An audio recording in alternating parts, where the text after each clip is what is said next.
Hello everyone, I am Priyanka Gaur. Welcome back to my channel learning with page. तो आज का हमारा चैप्टर है पोएट्स एंड पैनकेक्स। और ये चैप्टर सुनते ही ना हर बच्चे के दिमाग में एकदम से ऐसे आ जाता है कि यार ये चैप्टर है किस बारे में, मतलब इसमें कोई मोरल वैल्यूज़ आपको अलग से देखने को नहीं मिलेगी या कोई ऐसी एक प्रॉपर कहानी नहीं है।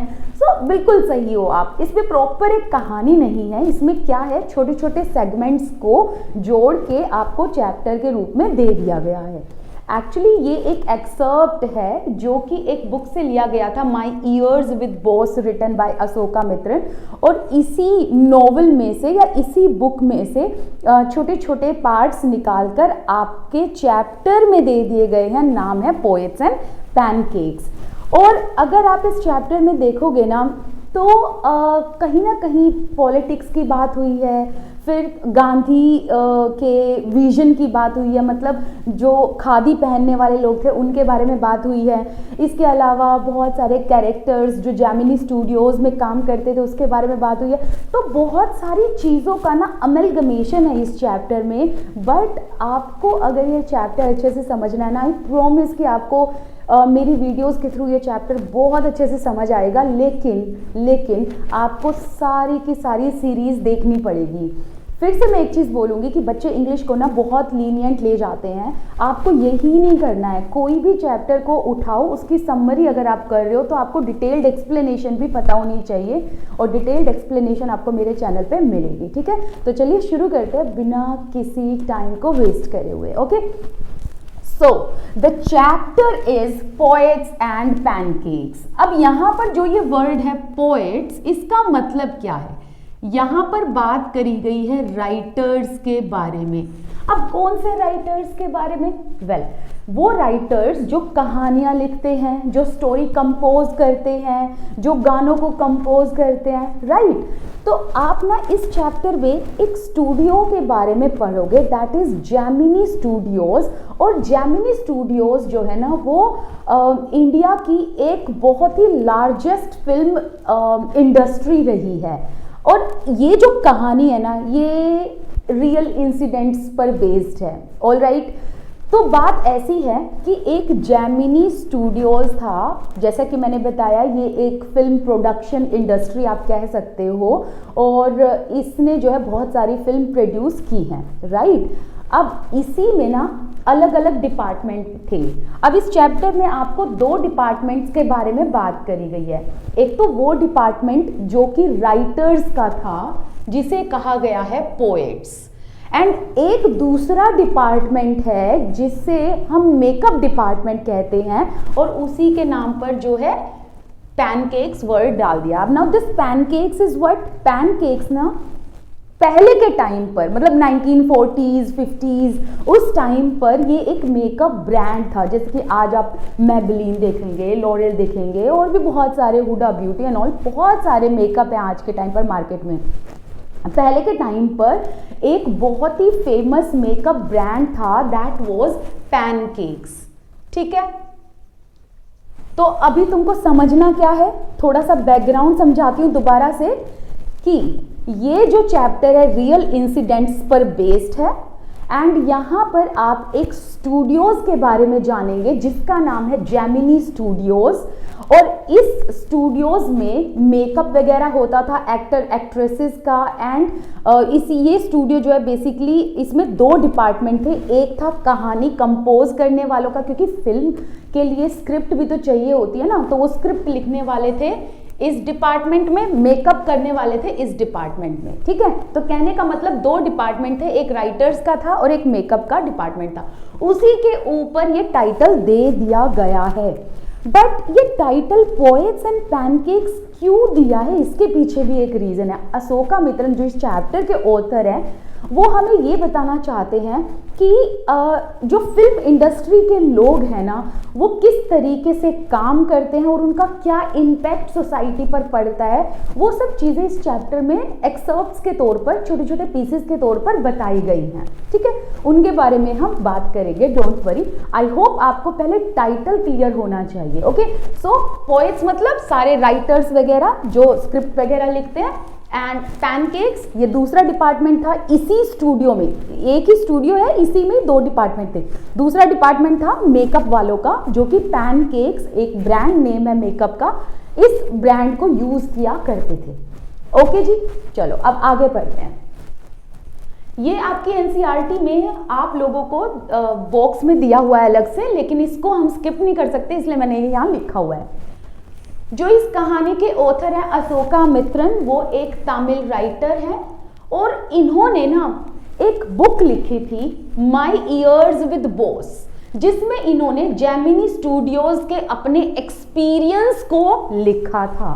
और इसी बुक से ये जो पोएट्स एंड पैनकेक्स है ये एक्सर्प्ट लिया गया है एंड वो ही हम इस चैप्टर में पढ़ेंगे।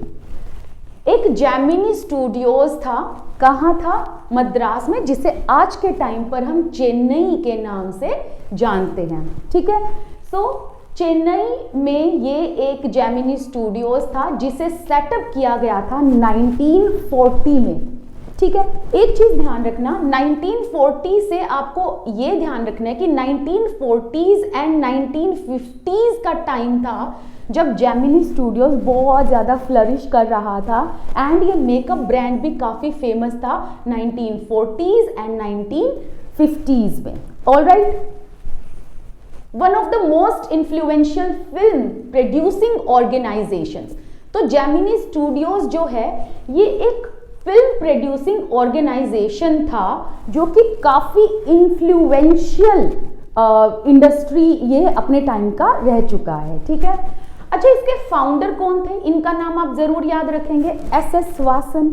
अब अगर आप इस बुक का टाइटल देखेंगे ना, माई ईयर्स, नाउ माई कौन है? अशोका मित्रन। ईयर्स क्या है? मतलब मेरे एक्सपीरियंस। और विद बॉस, ये बॉस किसको रेफर कर रहा है? इसको। ठीक है, तो SS वासन। SS वासन कौन थे? बॉस थे, जो कि किसके फाउंडर थे? जेमिनी स्टूडियोज के फाउंडर थे। Got the point? छोटी छोटी जो चीजें बता रही हूँ, अगर आप नोट्स बना रहे हैं तो उसमें आप लिखते रहना।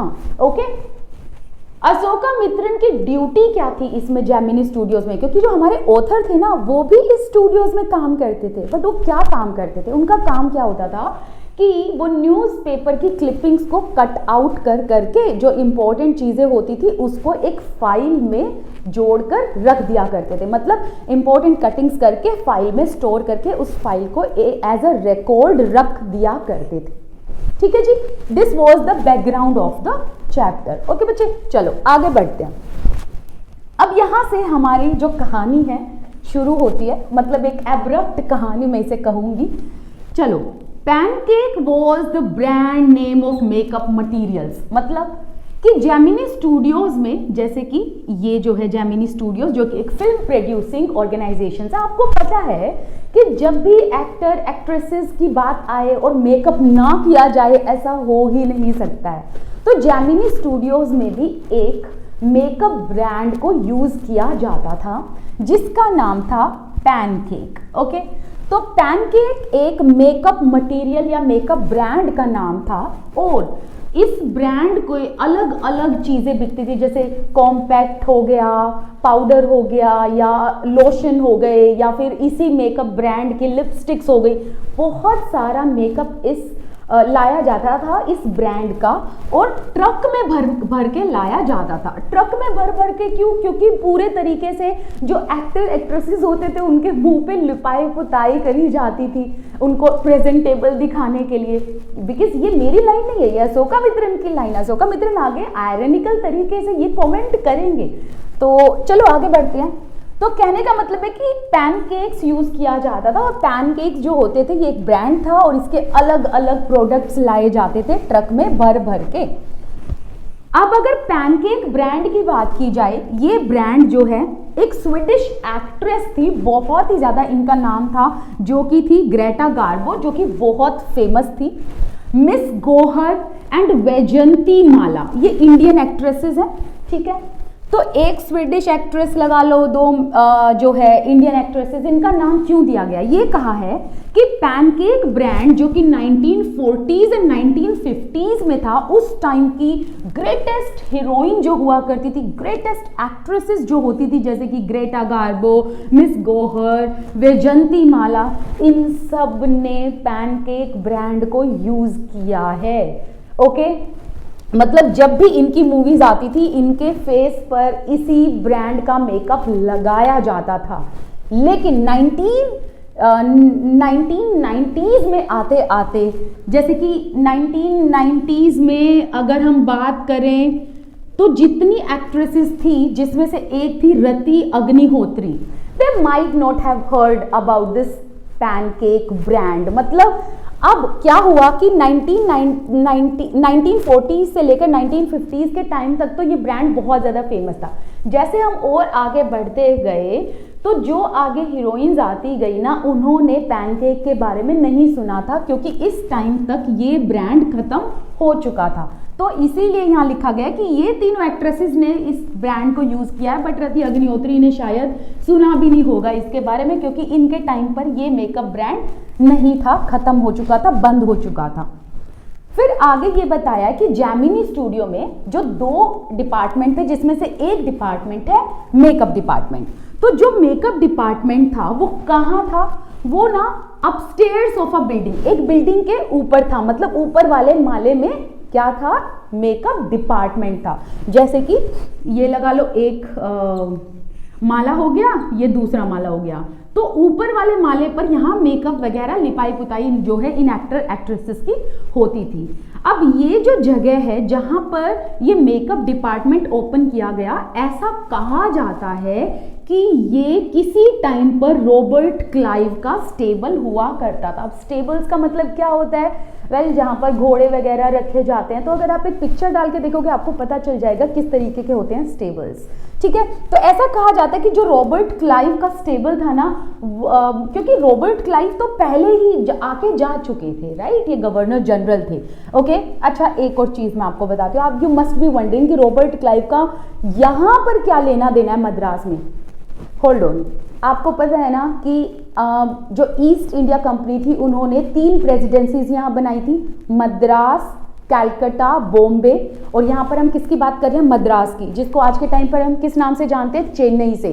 तो Madras was one of the presidencies of east India company, और रॉबर्ट क्लाइव जो थे वो ईस्ट इंडिया कंपनी के ही जनरल थे।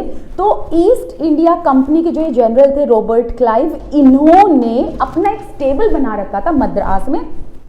और फिर मतलब जब क्या नाम है कि हम थोड़ा और आगे बढ़ते गए, और आगे मतलब ये बताया गया कहीं ना कहीं कि वो जो जगह थी जो रॉबर्ट क्लाइव की स्टेबल था, वहीं पर अब जेमिनी स्टूडियो देखने को आपको मिलेगा 1940s एंड 1950s के आसपास के टाइम पे।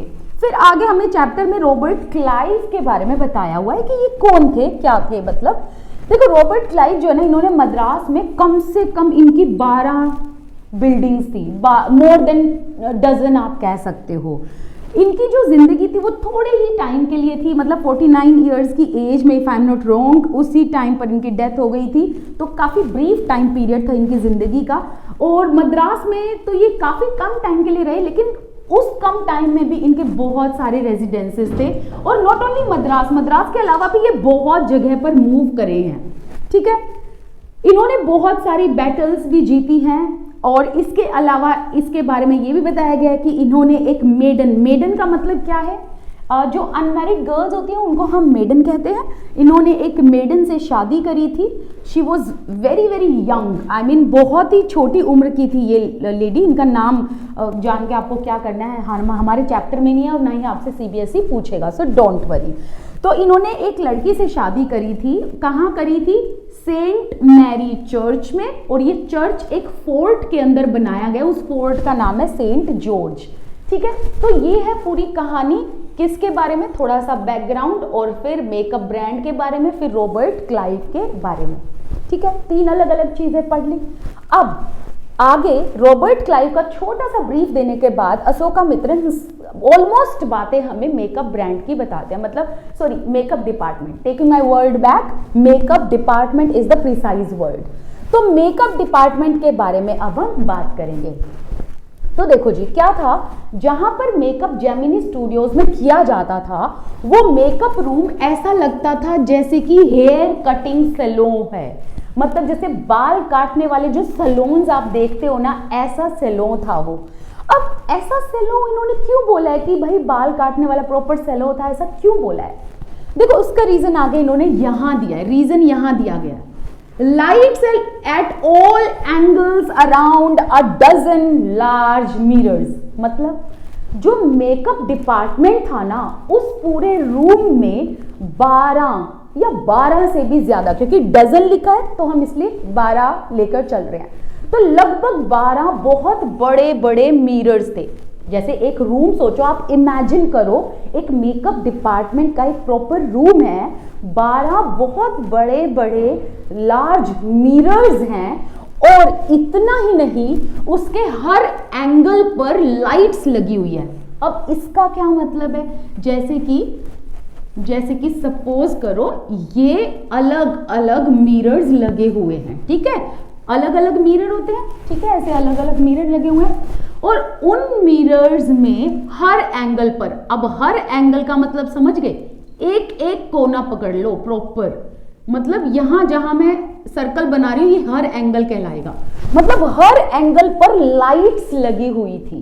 तो अगर आप आज के टाइम पर किसी सैलो वगैरह में गए होंगे तो भी आपने देखा होगा शीशे के ऊपर इस तरीके से, कई जो फैशन ब्लॉगर्स वगैरह होते हैं उनको भी घर पे देखना आप लोग, इस तरीके से शीशे के चारों तरफ ना ऐसे प्यारी सी लाइट्स लगी हुई होती है, ठीक है। तो उस टाइम पर जेमिनी स्टूडियोज में इस तरीके का ये मेकअप डिपार्टमेंट वाला रूम था जिसमें बहुत बड़े बड़े मिरर थे, और मिरर के हर एंगल पे इस तरीके से जो है लाइट्स लगी हुई थी। और कोई ऐसी वैसी लाइट्स नहीं थी, जो लाइट्स लगी हुई थी ना वो कौन सी थी, वो इनकैंडेसेंट लाइट्स थी। अब इनकैंडेसेंट का मतलब क्या होता है, देखो आज के टाइम पर अपने घरों में ना बल्ब नहीं लगे होते। क्या बल्ब लगे हैं तुम्हारे घर पर? नहीं लगे होंगे भाई, क्योंकि बल्ब जो है एक तो लाइट बहुत खींचता है, ऊपर से जो है वो बहुत फेंकता है, आग बहुत फेंकता है। आग फेंकने का मतलब हीट बहुत रिलीज होती है, राइट। तो यहां पर ये बताया है कि उस टाइम पर जो लाइट्स ये लगी होती थी ये बल्ब्स होते थे, ठीक है, जो इनकैंडेसेंट लाइट्स जिसे हम बोलते हैं, जिसे हम बल्ब बोलते हैं, तो वो बल्ब थे जिससे येलो येलो लाइट आती थी। और ये लाइट्स जो होती है ना ये बहुत ही ज्यादा हीट प्रोड्यूस करती हैं। तो यही बताया गया कि आप इमेजिन करो इतना बड़ा मिरर और 12 मिरर्स हो गए, उनके हर एंगल पर इतने सारे बल्ब, तो कितनी बुरी तरीके की फायरी मिजरी होती होगी। फायरी मतलब बिल्कुल बुरी तरीके से जो आग निकलती है, जो हीट निकलती है। तो तुम सोच सकते हो कि तुम इमेजिन करो कि जिनके ऊपर मेकअप लगाया जाता था, जो इन शीशों के आगे बैठते थे, उनके मुंह पे कितनी ऐसे हीट आती होगी इन बल्ब्स की। तो यहां पर आयरनी एंड थोड़ा सा सैट्रिकल टोन में बोला गया है। अशोकामित्रन कहते हैं कि कमाल की बात है, जिन बिचारों पर मेकअप लगाया जाता था उनको कितनी मुसीबत से झेलना पड़ता था कि उनके मुंह पे हीट भी पड़ती थी और उनको मेकअप भी लगवाना पड़ता था, ठीक है। फिर आगे बताया है कि उस टाइम पर जो मेकअप डिपार्टमेंट था वो पहले तो किसी बंगाली आदमी ने ओन कर रखा था, मतलब हेड था इनका, बंगाली आदमी कोई हेड था, नाम नहीं बताया गया है, तो आप नाम जानने की भी कोशिश मत करना। तो यहाँ पर बताया गया है कि वो बंगाली जो था ना वो पहले इस डिपार्टमेंट का हेड था, लेकिन he was too good to be at Gemini Studios, मतलब he left Gemini Studios for better opportunities, क्योंकि इस बंगाली आदमी का बड़ा ही नाम शाम शोहरत वगैरह हो गई थी, काफ़ी फेमस हो गया था।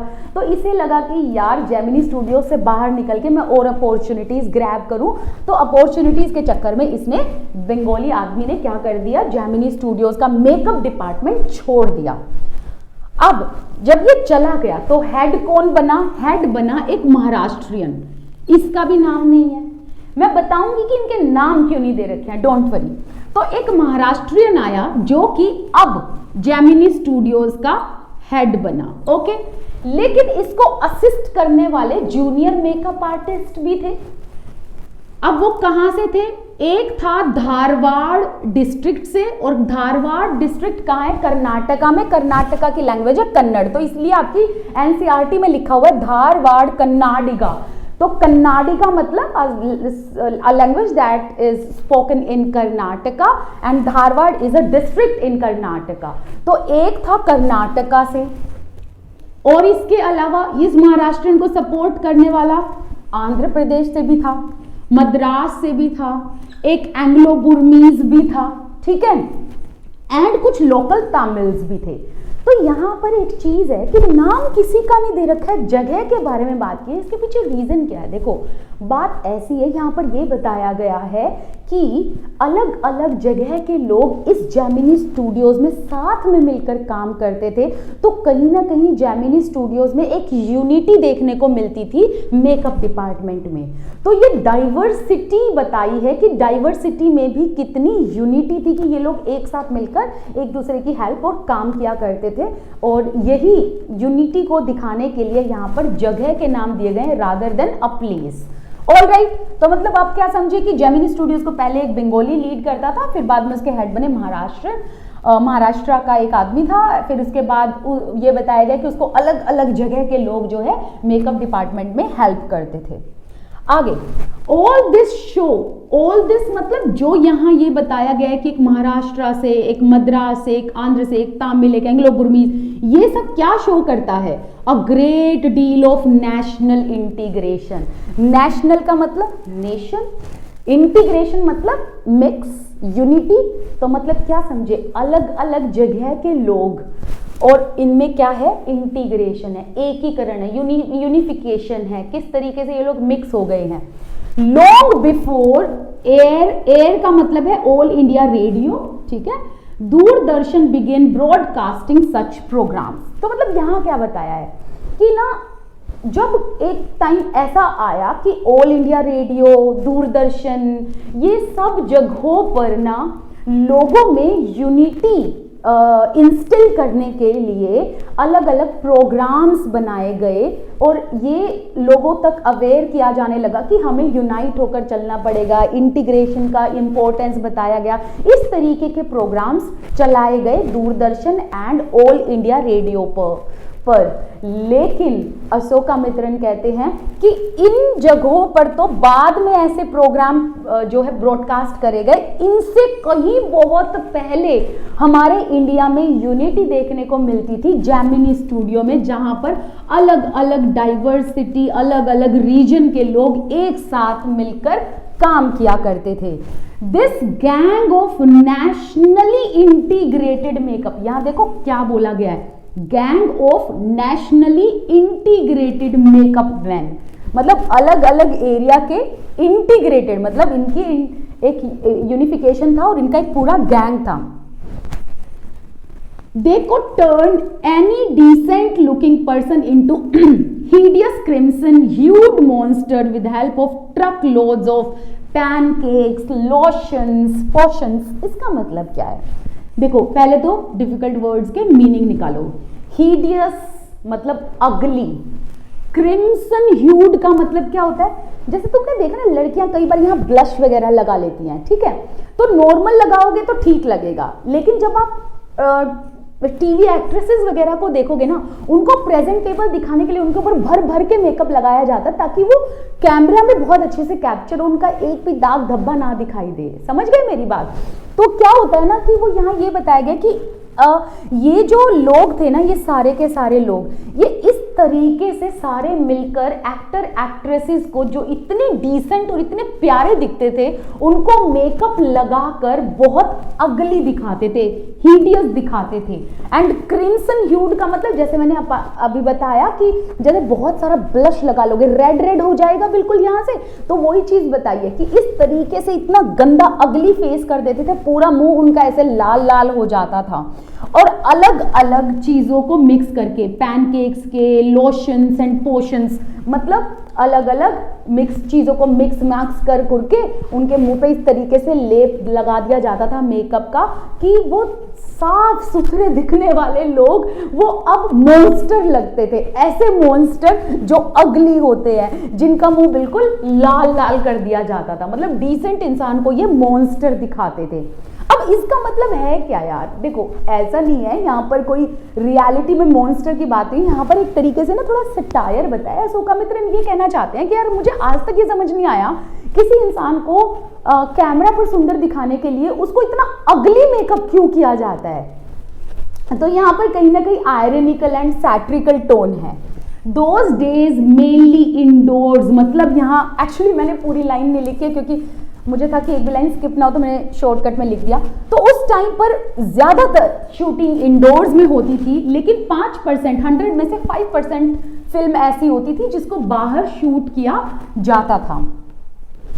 आई सपोज, अब यहाँ पर अशोका मित्रन अगेन अपना ओपिनियन दे रहे हैं, यहाँ पर एक कमेंट्री कर रहे हैं बिहाइंड द सीन्स पे, ठीक है, बिहाइंड द सीन। तो यहां पर अशोका मित्रन ने कमेंट्री कर रहे हैं, कहते हैं I suppose the sets and studio lights needed the girls and boys to look ugly to be made to look ugly in order to look presentable in the movie।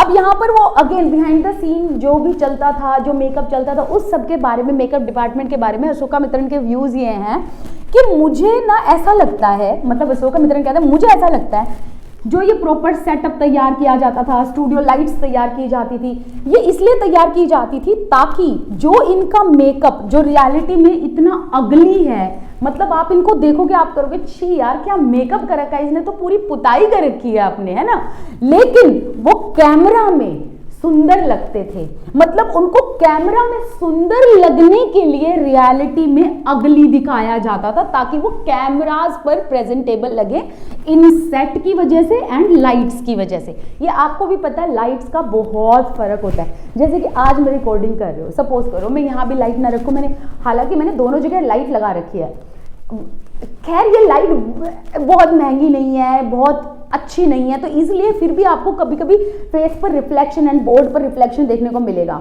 लेकिन आप खूब खर्चा कर दो अगर यूट्यूब पर और अच्छी अच्छी लाइट्स ले लो ना, आपका फेस ऐसे ग्लो करता है, आप चमक जाते हो, ठीक है, मेरी बात समझ रहे हो आप। और आपके सेटअप का फर्क पड़ता है। जैसे कि सपोज करो अब मैंने ये सेटअप बनाया, अगर ये ना हो, कोई ऐसे ही अजीब सा मैं सेटअप ले आऊँ, तो तुमको पढ़ने का भी मन नहीं करेगा, तुमको लगेगा प्रेजेंटेबल नहीं लगेगा। Getting my point? अभी भी कोई खास अच्छा नहीं है, but I mean I hope you are getting my point.